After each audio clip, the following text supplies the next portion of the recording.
대통령 윤석열 탄핵 소추안은 가결되었음을 선포합니다.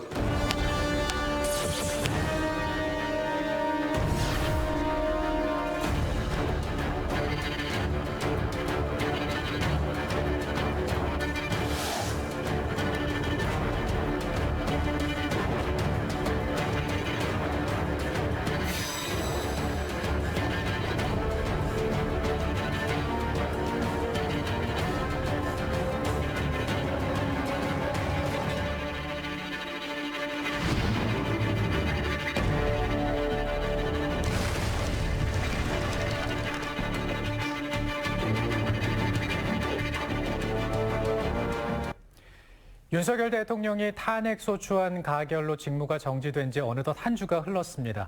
심야의 비상계엄부터 탄핵소추안 가결까지 대한민국 사회가 큰 혼란을 겪고 있습니다. 네, 이런 와중에도 우리 국민들은 높은 시민정신과 민주주의 정신으로 혼란을 잘 극복해 나가고 있는데요. 네. 헌법재판소 심리를 앞두고 앞으로 남은 과정, 그리고 시청자 여러분들이 궁금해할 만한 점 정리해보는 시간 준비했습니다. 네, 도움 말씀을 위해서 충북대학교 법학전문대학원의 김은규 교수 그리고 보도국의 이태현 기자 두 분과 함께하겠습니다. 어서 오십시오. 안녕하세요. 네, 먼저 이 기자, 이번 비상계엄 사태는 지난 12월 3일 심야에 갑작스럽게 시작됐습니다. 아마 대다수의 국민들이 이게 지금 무슨 상황인가 했지 싶어요. 네, 지난 12월 3일 화요일 밤이었습니다. 밤 10시 20분이 조금 지났을 시간인데요. 윤석열 대통령이 긴급 담화문을 발표하면서 비상계엄령을 선포했습니다. 네. 비상계엄령 선포 이유로는 야당의 잦은 탄핵, 예를 들면 방통위원장이나 검사의 탄핵 또는 행안부 장관의 탄핵 등인데요. 이와 함께 야당이 주요 예산을 삭감했다. 이 때문에 국정이 마비되고 마약범죄 등 단속도 어려워져 치안 공황 사태까지 만들어졌다 등의 이유를 들었습니다. 윤 대통령은 야당을 반국가 세력으로 규정하고 비상계엄을 통해 이를 척결하겠다고 밝혔습니다. 이후 포고령도 발표됐습니다. 국회와 지방의회 등 정치활동을 금지하고 모든 언론은 계엄사의 통제를 받는다는 내용이 포함됐습니다. 전공의를 포함한 의료인은 48시간 이내 복귀해야 하고 위반할 경우 처단한다는 내용도 담겨 있습니다. 네. 그런데 이 비상계엄이 위헌적이다 이런 의견이 많은데 교수님 보시기에는 어떻게 판단하시나요? 네. 이번 4.23 비상계엄 사태에 대해서 그 위헌성에 대해서 세 가지 측면으로 말씀드려 보겠습니다. 네. 첫 번째는 헌법적 측면입니다. 헌법 제77조를 보면 대통령은 비상계엄을 선포할 때는 지체 없이 국회에 통과하여야 합니다. 그런데 과연 이런 절차가 제대로 이루어졌는지 의문입니다. 두 번째로는 헌법 제82조에 대통령의 국법상 행위는 문서로 이루어져야 되고 이 문서에는 국무총리와 관계 국무위원이 부서를 해야 됩니다. 이 부서라는 것은 대통령의 권한을 통제하고 그리고 관계 국무위원의 책임 소재를 명확하게 하기 위한 것입니다. 그런데 과연 이러한 절차가 제대로 이루어졌는지 여기에 대해서 밝혀볼 필요가 있습니다. 두 번째, 개헌법적 측면입니다. 이 문제가 좀 더 심각한데요. 네. 개헌법 제13조를 보면 국회의원은 현행 범인 경우를 제외하고는 체포 또는 구금되지 아니한다고 되어 있습니다. 왜 그러냐? 국회의원은 비상계엄, 비상사태에 있어서 대통령의 계엄 선포라는 이런 중대한 시점에 있어서 대통령의 권한을 통제할 수 있는 것은 오로지 국회뿐입니다. 그래서 오히려 더더욱 비상계엄 상황에서는 평상시보다 더욱더 국회의원의 그 역할을 다하기 위해서 보호를 해줘야 됩니다. 과연 근데 이번 사태에서 그렇게 했는가? 그 문제가 있고요. 마지막으로는 이게 세 번째로 헌법 기본 원리적 측면이 있습니다. 사실은 이 국정은 대화와 타협으로 이루어져야 됩니다. 네. 대화와 타협에 이루어져야 되는 게 자유민주주의 원리거든요. 네. 이게 과연 이루어졌는가? 또 하나는 사실은 권력 분립 원리적 측면입니다. 그래서 대통령제 국가에서는 입법, 행정, 사법부는 서로가 아주 상호 독립적이거든요. 절대 침범을 해서는 안 됩니다. 네. 그런데 과연 이번 사태에서 이러한 원리가 준수되었는가? 여기에 대해서 아주 그 위헌성에 대해서 심각하게 논의가 이루어질 것 같습니다. 그렇습니다. 그리고 이제 현재 증언에 따르면 그나마 있었던 국무회의도 이게 회의라기보다는 대통령의 통보에 가까웠다라는 의견이 지배적인데 다행인 것은 국회가 굉장히 좀 발빠르게 움직였지 않습니까? 네, 비상계엄 선포로 놀란 건 국민들뿐만이 시민뿐만이 아니라 국회의원들도 마찬가지였습니다. 네. 당시 상황을 충북 지역 국회의원들의 말을 통해 전해드리면 의원들도 우선 대부분 TV를 통해 이 비상계엄 선포 소식을 접했다고 하는데 네. 다만 다행인 것은 그 다음 날 수요일 오전에 국회 본회의가 예정돼 있었다고 합니다. 때문에 모든 지역구 의원들이 지역에 내려가지 않고 서울에 머물러 있어서 좀 발빠른 대처가 가능했다고 전했는데요. 네. 민주당 이현희 의원 같은 경우는 비상계엄 선포 소식을 듣고 혹시 모를 계엄군의 체포 그 상황에도 대비해서 엘리베이터도 이용하지 않고 계단을 통해 건물을 빠져나갔고 또 이제 차량을 이용해 국회로 달려갔다고 합니다. 그러니까 이강일 의원이나 송재봉 의원들도 이런 비슷한 체포에 대한 좀 두려움을 느꼈다고 하는데요. 네. 그럼에도 우선 계엄을 해제할 수 있는 유일한 수단은 국회 표결밖에 없어서 몸이 먼저 국회로 향했다고 합니다. 국회의원들 대부분 12시가 넘어 국회에 도착했지만 이미 당시 경찰이 국회 본청 출입문을 폐쇄한 상태라서 뭐 TV에서 보셨겠지만 이재명 대표나 우원식 국회의장 등 대부분의 의원들이 담을 넘어서 국회 본회의장에 진입할 수밖에 없었다고 합니다. 계엄 해제 정족수가 150명인데 그 인원을 채우기까지 국회의원들뿐만 아니라 이 모습을 시청하고 있는 시민들도 정말 손에 땀을 쥐었다고 말할 수 있을 것 같습니다. 결국 12시 50분쯤 본회의가 열렸고 1시에 본회의장에 모여있던 190명의 의원들이 만장일치로 계엄 해제 요구 결의안을 가결하며 우선 상황은 일단락됐습니다. 충북 좀 소식을 전해드리면 이 표결에 참여한 충북 지역 의원은 4명입니다. 이현희, 이강일, 이모선, 송재봉 의원인데 네.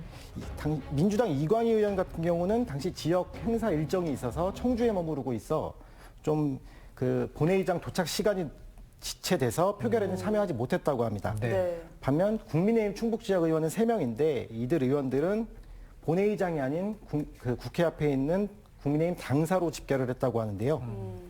좀 여야가 좀 대비되는 모습을 보인 것입니다. 네. 사실 이번에 이런 과정을 국민들이 지켜보기까지는 계엄이 어떻게 선포되고 또 어떻게 이용될 수 있는지 또 잘못 이용되는 것을 방지하기 위해서는 어떤 장치들이 있는지 대다수의 국민들이 잘 몰랐을 것 같은데요. 대통령 권한 행사의 통제 수단이라고 하면 어떤 게 있을까요? 네. 일반적으로 대통령의 권한의 통제에 대해서는 행정부적 측면과 그리고 헌법재판소 그리고 그 국회에서의 그 권한 통제에 관한 여러 가지 장치를 얘기할 수 있겠습니다. 네. 일단 행정부 내에서는 대통령의 권한 자체는 국무회의 심의를 꼭 거쳐야 되고 문서로 꼭 이루어져야 됩니다. 그리고 꼭 아까 말씀드린 대로 부서가 있어야 되겠죠. 그리고 필요한 경우에는 각종 그 자문회의를 네. 꼭 거쳐야 됩니다. 이런 그 절차가 다 헌법에 있기 때문에 이걸 거치지 않으면 위헌이 됩니다. 그럼 무효가 되는 거죠. 네. 그리고 마지막으로 어떤 사태가 일어났을 시 헌법재판소가 그 위헌성에 대해서 심판할 수 있습니다. 현재 우리나라는. 네. 그리고 마지막으로 이번 이제 비상계엄 같은 긴급 조치의 비상 권한에 대해서는 예를 들면 이번 계엄에 대해서는 국회가 해제를 바로 요구할 수 있습니다. 대통령이 너무 오래 끌면 안 되겠죠. 네. 그리고 또 다른 이제 우리가 비상조치가 긴급 명령이나 긴급 재정 경제 명령이 있는데요. 여기에 대해서는 국회에 보고하여서 그 승인을 얻어야 됩니다. 승인을 얻지 못하는 순간 효력을 바로 잃게 됩니다. 네. 이렇게 해가지고 다양한 권력 그 통제 권한에 대통령 권한에 대한 통제 방법이 있는데 지금 우리나라가 지금 이번 12.3 비상 그 계엄 포함해서 한 11차례 비상계엄이 있었는데요. 하도 그 안 좋은 일이 많아서 헌법과 계엄법에 아주 구체적으로 그 절차에 대해서 규정을 하고 있습니다. 그래서 네. 대통령은 그 규정을 엄격히 준수하여야 맞습니다. 결국에는 이제 선포한 지 약 6시간 국회에서 비상계엄 해제 결의 요구안을 통과시킨 지 약 3시간 30분 만에 계엄이 해제됐습니다. 이후에 탄핵 여론이 급물살을 타지 않았습니까? 네, 국회 계엄 해제 요구안에 따라서 윤석열 대통령이 추가 담화문을 발표했지만 네. 사과는 없었습니다. 오히려 반국가 세력에 맞서 나라를 구하겠다는 결의로 계엄령을 선포했다며 이제 계엄령에 대한 정당성을 여전히 주장하는 모습이었는데요. 국회에 헬기가 내리고 무장한 군 병력이 국회 유리창을 깨면서까지 국회에 진입하는 모습을 시민들이 실시간으로 시청하며 마음속으로 졸였던 것과는 좀 동떨어진 모습이었습니다. 네. 특히 정당한 절차를 거치지 않은 계엄령 선포와 이를 막을 수 있는 유일한 수단인 국회까지 장악하려고 했던 점은 여당 대표조차도 위헌이라고 언급할 정도로 명백히 헌법을 위반했다는 점에서 국민의 분노를 샀습니다.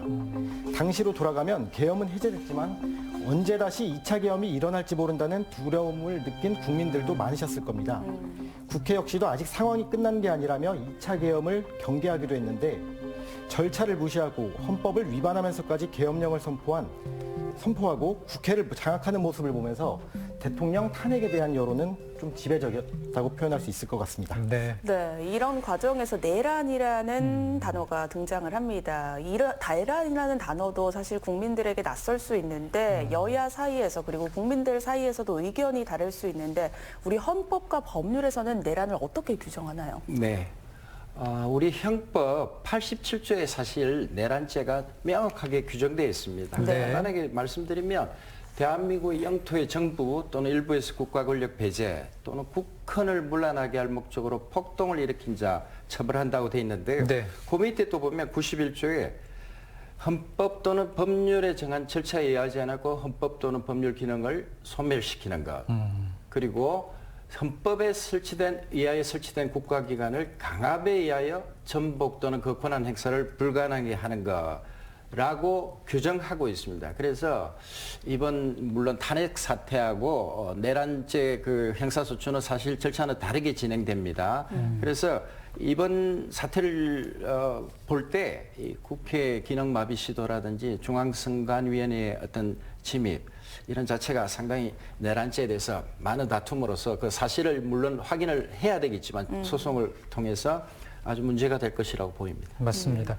그리고 이후 야권에서 빠르게 윤 대통령 탄핵 절차에 들어갔는데 첫 번째 시도는 부결이었습니다. 네, 비상계엄 위헌, 위법성을 지적하며 민주당을 비롯한 6개 야당이 윤석열 대통령의 탄핵소추안을 발의해 지난 7일 1차 표결에 들어갑니다. 네. 당일 오전 윤석열 대통령은 그제서야 긴급담화를 통해 비상계엄으로 놀라셨을 국민에게 송구하다며 네. 전국 안정방안은 여당이 일임하겠다고 밝힙니다. 비상계엄 직후 여당 대표인 한동훈 대표는 대통령의 직무정지가 필요했다고 언급했었지만 이 대통령의 담화문 이후에 입장이 바뀝니다. 탄핵이 부결될 수 있도록 하겠다 이 같은 말을 남기는데 국민의힘은 탄핵 부결을 당론으로 정했고 집단적으로 투표에 불참하며 1차 탄핵소추안은 표결조차 하지 못한 채 의결 정족수 미달로 무산됩니다. 당시 국민의힘에서는 안철수, 김혜지, 김상욱 의원 단 3명만이 투표를 했습니다. 이후 야당은 다시 한번 탄핵소추안을 발의합니다. 그 사이 많은 사실이 밝혀지고 또 대통령 탄핵에 대한 여론이 더 뜨거워집니다. 선관위 장악이나 이 같은 밝혀진 사실과 함께 1차 탄핵에 국민의힘이 집단적으로 불참하며 국민의 분노는 더 높아지는데요. 1차와 2차 탄핵소추안 사이 여당 의원이 7명이 공개적으로 탄핵에 찬성하겠다는 의사를 밝혔습니다.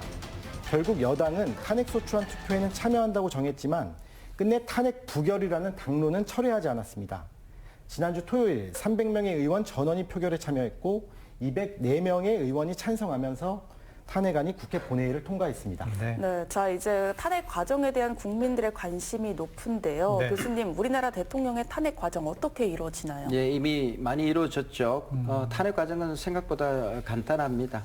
국회 제적의원 과반수의 발의 그리고 3분의 2 이상의 찬성을 통해서 의결을 통하면 탄핵 소추가 의결되고 대통령의 권한 행사가 정지됩니다. 지금 그런 상태죠. 네. 그다음 국무총리 기타 법률이 정한 국무위원회 순서에 따라서 권한 대행이 이루어집니다. 지금 한덕수 국무총리의 권한 대행이 이루어지고 있습니다. 네. 그런데 이 기자, 현재 우리나라 헌법재판관 정원이 9명인데 지금 상황은 6명밖에 없지 않습니까? 네, 헌법재판소는 대통령과 국회 대법원장 몫으로 각각 3명씩 총 9명으로 구성되는데 네. 현재 이제 국회의 정치적 대립 등의 문제로 후임 재판관 3명이 선출되지 않으면서 6명의 재판관이 활동하고 있습니다. 네. 이대로 심리가 진행된다면 6명 모두 출석해 모두 찬성해야만 탄핵안이 인용되고 단 1명이 반대해도 심판은 기각됩니다. 때문에 국회도 현재는 다수당인 민주당이 2명, 국민의힘이 1명의 헌법재판관을 추천해 다음 주 인사청문회를 앞두고 있습니다. 네. 말씀드린 것처럼 현재는 대통령과 대법원장의 추천으로 임명된 6명의 재판관이 활동하고 있는데요. 이 중 2명은 문재인 전 대통령이 임명한 재판관으로 진보 성향으로 분류됩니다. 나머지 4명의 경우는 중도 또는 보수 성향으로 분류되는데 특히 이제 탄핵 심판의 주심을 맡은 것으로 알려진 정영식 재판관은 윤석열 대통령이 임명한 재판관으로 보수 성향이 강하다는 게 일반적인 시각입니다. 또 거기에 계엄 사태 직후 윤석열 대통령이 정영식 재판관의 친인척을 장관급인 진실화해위원장으로 임명하면서 좀 논란도 일고 있습니다. 네. 그런데 교수님 6명으로도 심리와 재판이 가능한지 궁금해하시는 분들 많습니다. 네, 결과적으로 말씀드리면 가능합니다. 네. 예, 일단 심리는 우리 헌법재판소법을 보면 7인 이상의 출석으로 심리를 진행할 수 있습니다. 그런데 지난번 사실 이진숙 방송통신위원장의 탄핵 사건에서 가처분 신청이 이루어졌는데요. 여기서 헌법재판소는 이 7인 신속한 재판을 받을 권리 침해다. 7인 이상이 돼야 심리를 할 수 있기 때문에 재판 절차가 정지된다. 이것은 신속한 권리 재판을 받을 권리 침해라고 해가지고 이 효력을 정지시켰습니다. 네. 그래서 6인의 심리가 가능하게 되었습니다. 그리고 판결 같은 경우도 우리 헌법재판소에는 보통 역시 보통은 과반수 이상으로 의결 하는데요. 몇 가지만 지금 6인 이상의 찬성으로 이루어지게 되어 있습니다. 그 중에 하나가 이번 탄핵이죠. 그래서 가중 정족수지만은 6인을 지금 채우고 있기 때문에 네. 실제로는 심판도 가능합니다. 단 하나 물론 9인의 재판관으로 해가지고 이루어져야 보다 재판이 공정하게 이루어질 것이다라고 예상할 수 있겠습니다. 그렇습니다. 그런데 지금 비어있는 3명은 어떤 과정을 거쳐서 임명이 될까요? 네, 지금 헌법재판소 9인의 재판관이 있죠. 세 사람은 대통령이 임명하고 세 사람은 대법원장이 지명하고 네. 세 사람은 국회에서 선출합니다. 그래서 대법원장 3인과 국회에 선출한 3인을 대통령이 사실은 형식적으로 추인하는 임명하는 그러한 절차를 걸치는 것입니다. 그래서 이번 같은 경우는 역시 여야의 합의로 이루어진다면 선출을 한다면은 헌법재판소 3인 공석이 채워질 것이라고 보입니다. 네. 그 헌재에서 어찌됐든 그 일을 두고 좀 논의 중인 상황인데 교수님께서는 지금 어떻게 보십니까? 예. 지금 3인의 재판관은 사실 대통령 권한 대행이 이 세 사람을 추인할 수 있는가 임명할 수 있는데 이게 상당히 지금 문제가 되고 있긴 있는데요. 네. 기본적으로 대통령 권한 대행에 관한 범위는 헌법이나 어떤 법률에도 규정이 없습니다. 그래서 대체로 학설상으로는 적극적인 그 정책의 실현이라든지 인사권 이런 것은 할 수 없다라고 보이지만은 이번 같은 경우는 공석이 된 자리가 대통령의 재량이 아니라 그 국회의 선출의 재량 몫이기 때문에 이번 헌법재판소 국무총리의 권한대행의 헌법재판관 임명은 형식적 절차이기 때문에 이루어질 것으로 보입니다. 네. 근데 이제 보도에서 나온 거 보셨겠지만은 윤 대통령 쪽에서는 재판을 늦추려는 시도가 계속 이어지고 있는 상황이고요. 이태원 기자는 이 부분에 대해서는 어떻게 보고 있습니까? 지금까지 상황만 보면 재판을 지연시키기 위한 움직임이 있다는 건 사실입니다. 네. 우선 헌법재판관 임명과 관련해 여당의 입장도 그렇게 해석할 여지가 충분히 있고요. 헌법재판소가 심리를 위해 윤 대통령에게 답변서 제출도 요구하고 있지만 지금 수령도 좀 늦어지고 있는 상태입니다. 네. 이제 수령이 늦어지면 당연히 변론이나 선고 모든 과정이 늦춰질 텐데 야당은 이재명 대표의 재판 지금 진행되고 있는 과정에서 그 재판이 진행되고 있는 만큼 좀 그 대선을 지연시키기 위한 움직임이 아니냐 이렇게 비판하고 있습니다. 네. 자, 이번 주 좀 국민의힘은 또 이재명 대표의 신속한 재판을 촉구하는 결의문도 채택했는데 뭐 이도 좀 재판을 그 대선을 지연시키고 이재명 대표의 재판을 좀 촉구하기 위한 같은 뜻이라고 해석해도 될 것 같습니다. 알겠습니다. 지금 상황이 좀 복잡한데요. 현명한 판단으로 이 땅의 민주주의가 참 바로 설 수 있기를 바라면서 오늘 두 분과 얘기를 나눠봤습니다. 교수님 잘 들었습니다. 이태원 기자 고맙습니다. 내일은 24절기 중 동지입니다. 하루 중 밤이 가장 긴 날이고 작은 설로도 불리는데 한 해 동지 팥죽 먹게 되면 건강할 수 있다고 하지 않습니까? 네, 그렇습니다. 우리 선조들은 예로부터 팥이 들어간 음식을 먹으면 소원을 이뤄준다고 믿었는데요. 네. 사실 여부와 상관없이 진통에도 좋고 해열 효과도 있다고 하니까 내일 동지인데 팥죽 한 그릇 드셔보시면 좋겠습니다. 네, 맛있게 드시고요. 저희는 다음 주에 또 생방송으로 인사드리겠습니다. 오늘 고맙습니다.